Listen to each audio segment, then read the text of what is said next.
Hey friends, Wayne over here at the Ram Man Inc. Don't forget the ink. We're going to move on to video number 2 of our famous brake problems.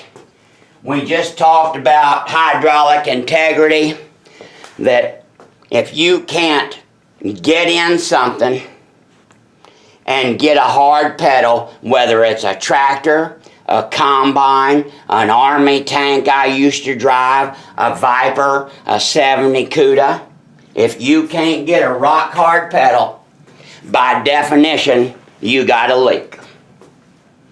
If a hydraulic system cannot develop pressure and maintain pressure, by definition, it leaks.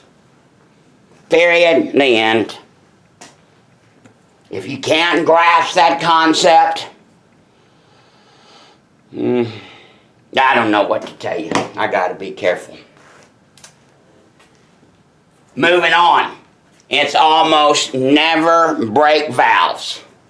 Brake valves are just like a pipe.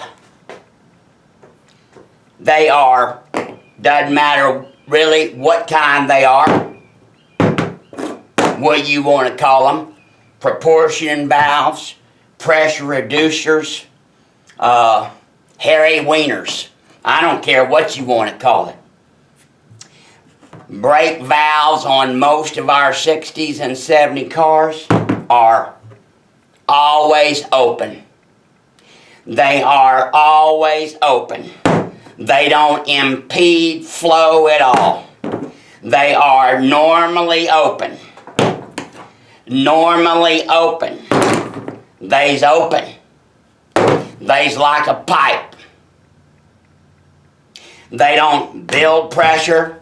They don't hold pressure. They don't do any of that. You know what can happen to valves that are normally open? They can get stopped up over time.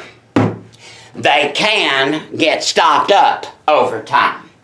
There are several places on an old car that sits a long time, brakes rust, inside rust. We all know about brake fluid being hygroscopic. It loves water. Brake lines, old metal brake lines rust. We have all seen dirty brake fluid. We've all seen it.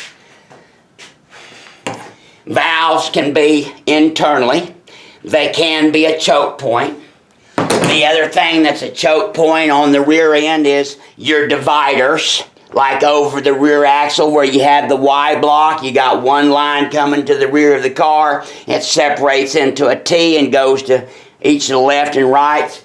You can have a splitter up at the front, just like T in the piping, and they can be choke points and they can get stopped up.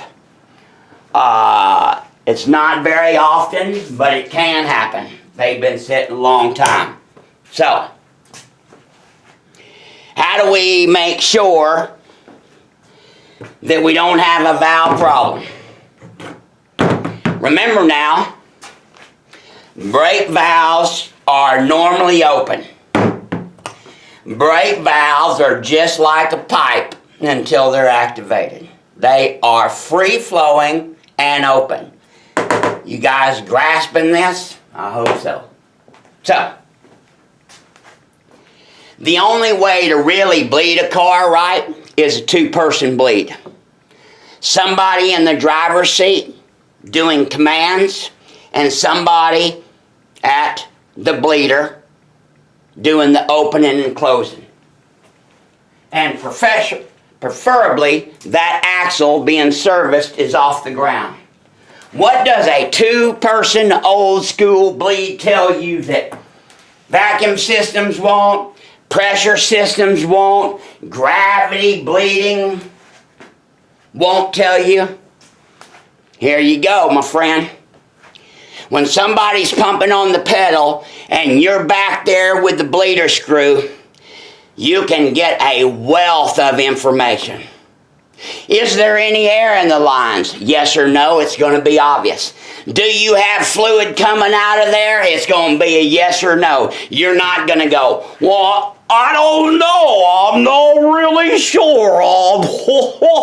You gonna know. If you can't tell the difference between a stream coming out of bleeder and no stream, you need to cease and desist and get some help from somebody that knows what they're doing. You can also tell a visual by being down there, what kind of flow do I have out of that bleeder? With the bleeder wide open. Is it really good flow? Does it shoot down on the concrete or across the room? Does it just dribble out? You can tell all of these things. You don't have to ask nobody. You ain't got to get a book. You just have to have sight. And if you don't have any sight, you need to get a third person that's got some eyeballs. Okay, so moving on. So, if you bleed the brakes on your car and you've got fluid flow at the bleeders, if you bleed your brakes and you have fluid flow at the bleeders, by definition, it is not the valve. If you have fluid flow at all four corners of your buggy, you have just determined within 100% certainty, 100%, that it is not, the brake valve is not the problem. I need y'all to get with this. If you've got flow